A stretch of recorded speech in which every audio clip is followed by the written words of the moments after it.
Para naman sa ating balitang nakaka-good vibes, isa rin sa mga paboritong laro ng mga Pinoy ang bowling. Kaya marami ang naiengganyo na subukan ito. Pero paalala lang, dapat siguro laging isipin kailangan bitawan ang bola.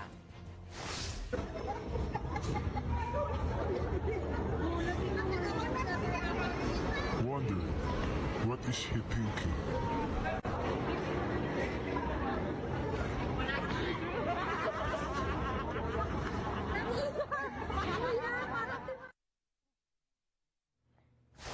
Hirap mag-let go.